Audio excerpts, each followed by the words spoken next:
Hi, I think I'll start off with a little disclaimer today. Seems like my dogs and the dogs in the neighborhood are forming some sort of a choir, so I may have to break this tape several times because they start barking for no reason whatsoever.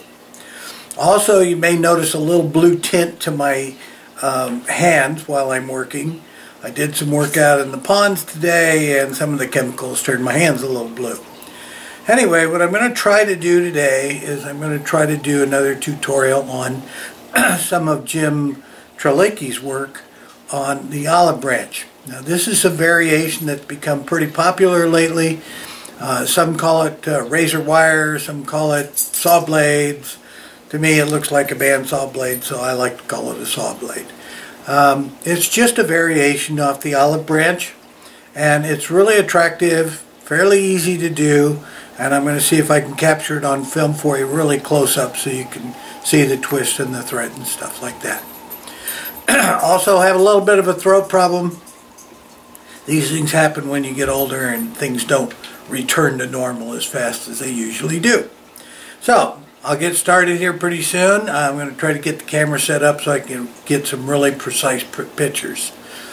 Hope you enjoy it. Be sure to make comments, even bad comments. If I need to improve stuff, I will. So we'll get started here in a minute. Just finished up a weave for Harold at the Guild and wanted to dress it up, so I'm going to do that variation of Jim Trelikes' olive branch. It's over here to the side. See if I can zoom in on it a little bit. Basically, I'm going to explain it to you first.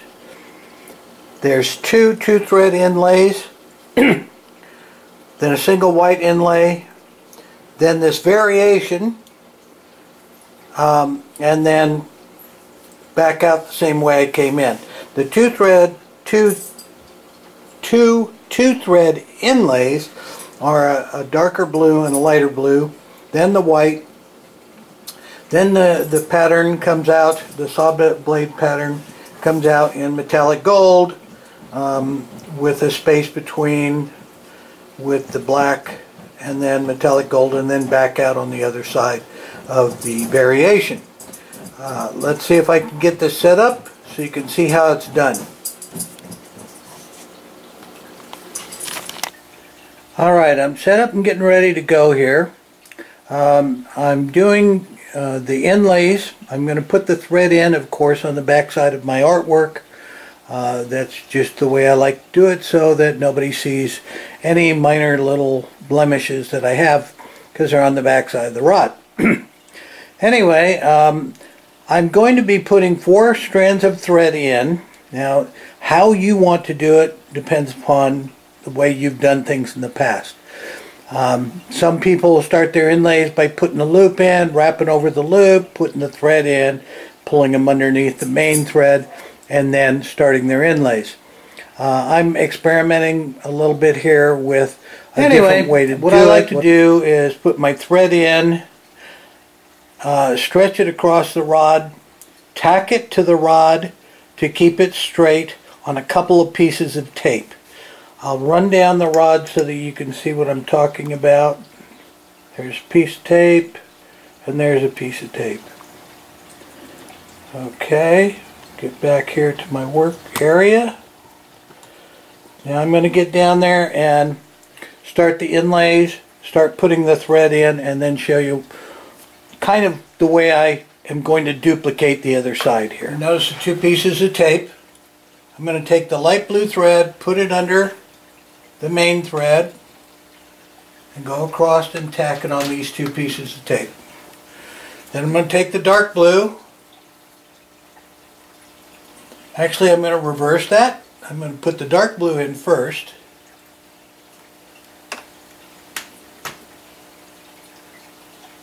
Tack it across. Doesn't have to be really tight. Then I'm going to put the light blue in. Then I'm going to put the white.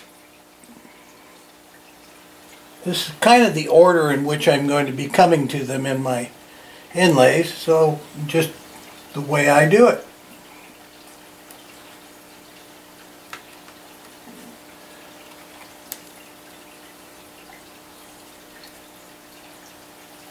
and finally the metallic. By the way, I hate metallics, especially for work that I have to use my fingers because I tend to peel it back. My hands are so rough. So there we go. Now I'm going to turn the rod 5 times.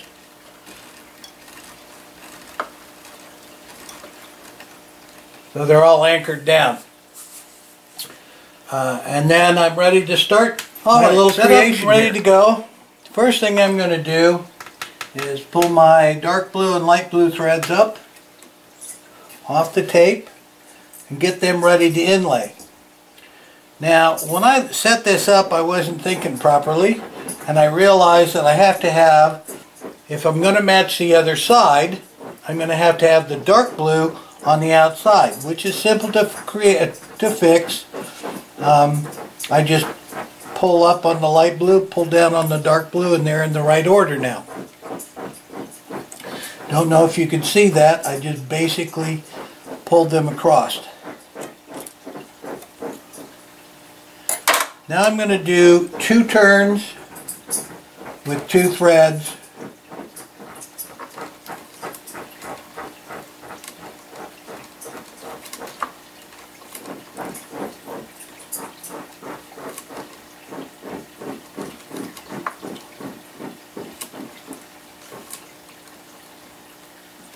Okay, that's the first part of my decorative tie-off. I'll put 3 turns on it and then lay these threads back onto the tape. Okay, now I'm going to take the white, pull it up, and do a 1 turn, 1 thread inlay, followed by 3 turns with the main thread.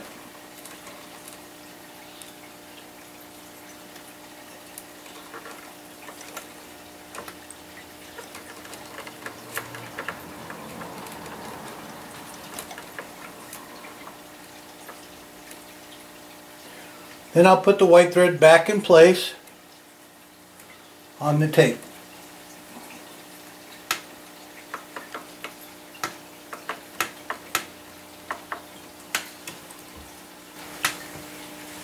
Now I'm at a place where I'm ready to start on the saw blade type design. Like I said, it's basically a JTOB with a couple of little changes. So you might as well call it another Jim Trelikes design. Jim Trelikes and Scott Throop really have given our craft a huge gift in their techniques, and we should try to recognize them as often as possible. So now I'm going to take and get started with this saw blade effect. I'm going to get the gold, and basically I'm just going to go around the main thread and pull it up. Now you can make the blades long or short, really tight or elongate, you know, stretched out. That's all up to you. That's kind of like artist personal preference, just like much of our craft is personal preference. So now basically I'm just going to continue on that vein, making the little, basically the blades of the saw. If you make them too tight, you can always pull down on the thread and extend it back out again to get the desired effect that you're looking for. You have to do this completely around the rod. And I'm going to stop here. Okay, I've almost completed 1 rotation, making what would be the leaves in the JTOB. I'm going to make one more turn, and I'm back around to the start again. Now, to make the wider part, what I do is I take the gold thread and I place it right next to the olive branch I just made. I put it over the main thread and right next to the olive branch. Then wrap it all the way around.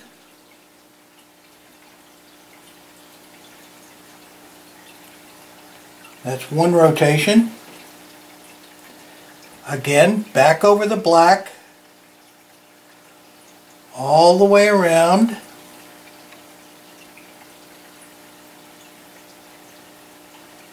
Back over the black, all the way around. Now I'm going to do this one last time. I like 4 rotations. Seems to work out good for me.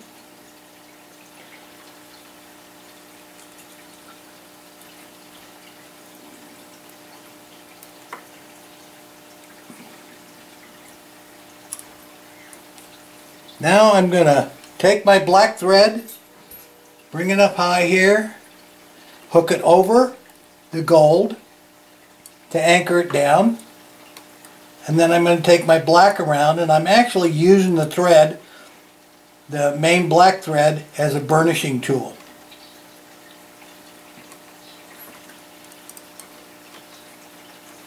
I'm using D both as the threads for the saw blade and for the main thread. 2 reasons. One, I just like the boldness of the size D thread on this because it's such a delicate wrap. And 2, I'm getting old, so I kind of like big thread for a lot of things these days. So, I made 1 rotation with the black, which anchored that gold down that I just did all that work with. We're back around. Got that 1 black thread all the way around on the outside edge of the gold. So now I'm going to do a 1 turn, 1 thread inlay with the gold.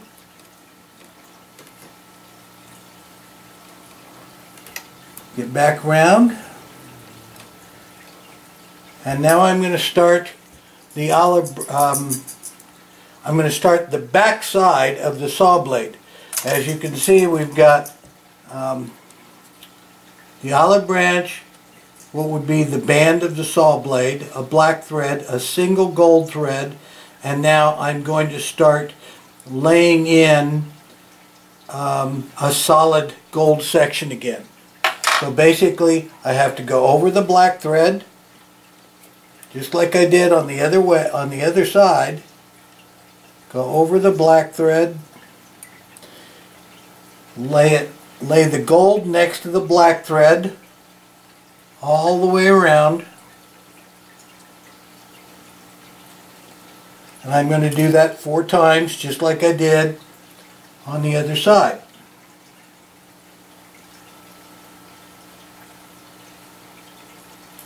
Two,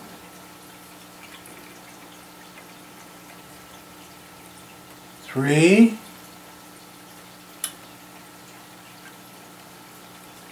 and 4.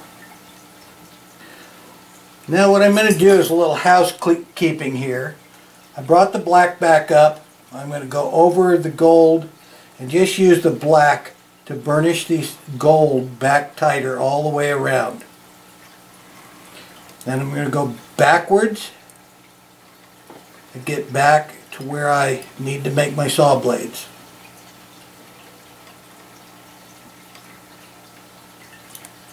So here we are, back to where we were. A little more housekeeping right up above it. I see it's kind of pulled apart a little bit up here. So I'm going to kind of burnish it in a little bit. Just a little bit.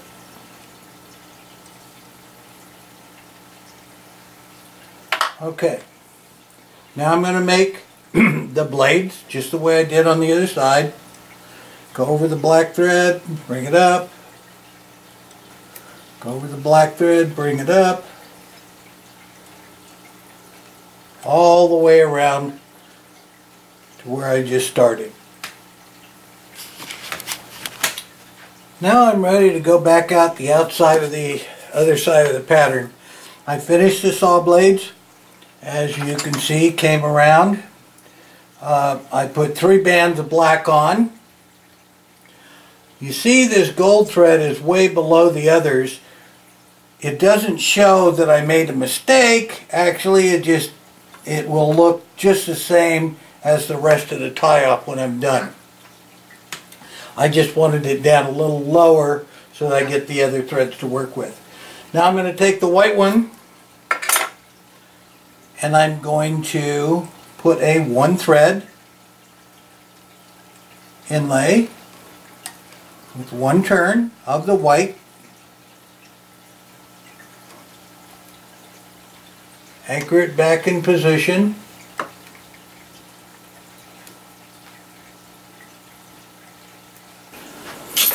Okay, I'm going to get back to the blues now. And I'm in the wrong position, so I'm going to put the dark blue up and the light blue down. I'm going to do a 2-turn, 2-thread inlay with these blues, just like I have on the other side, after having done the 3 black.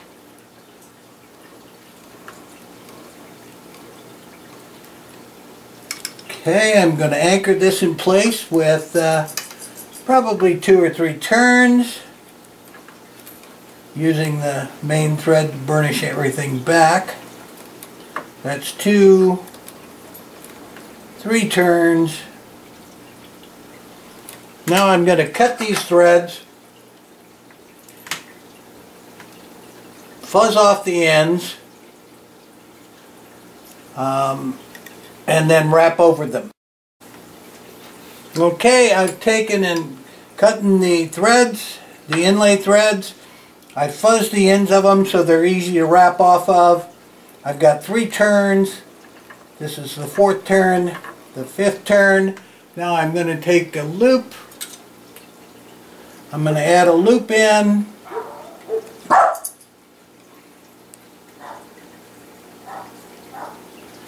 The dogs are barking, but I'm going to go through it. A loop. 1, 2, 3, 4, 5. And I'm going to tie it off. The dogs have been brutal today. Alright. Now all I got to do is regular housekeeping on this wrap. Kind of burnish things around to make sure all my gaps are covered up, if there is any gaps, and put color preserver on it. Then I'll come back and show you some pictures of it with the color preserver on it and everything. And you'll be able to see pictures of it online later once I put the finish on it. So there it is. Hope it helps. Make comments. We'll try to do more stuff later, and if I can, I'm going to find a secure room to hide in, because these dogs are a pain. Talk to you later. Bye. Okay, back onto the work I just did. I really have to go back and apologize again for all the dog problems. Dogs scratching their beds and barking and everything else. Makes it really tough during the day to do a video, but I looked at the footage. I'm putting it together right now, and it really is good footage other than the sound. So please forgive me. Make all the comments you want about it. I have dogs and just have to deal with it. Just like out in the backyard, I have birds in pond making noise. So here's the one that I did before. I'm going to zoom in on it.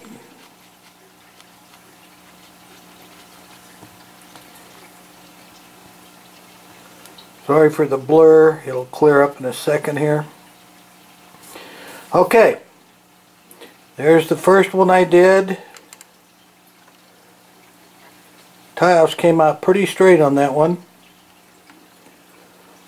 I'm not always that meticulous. Then on the other side of the weave, the one that I just completed. A little slant to the tie house there, but still came out really nice. I'm really happy with it, and I hope that the video helps you guys and girls. Again, sorry for all the distractions with the puppies, but that's nature. We'll try again next time. Maybe we'll be luckier with a quieter environment. Thanks for viewing. See you next time.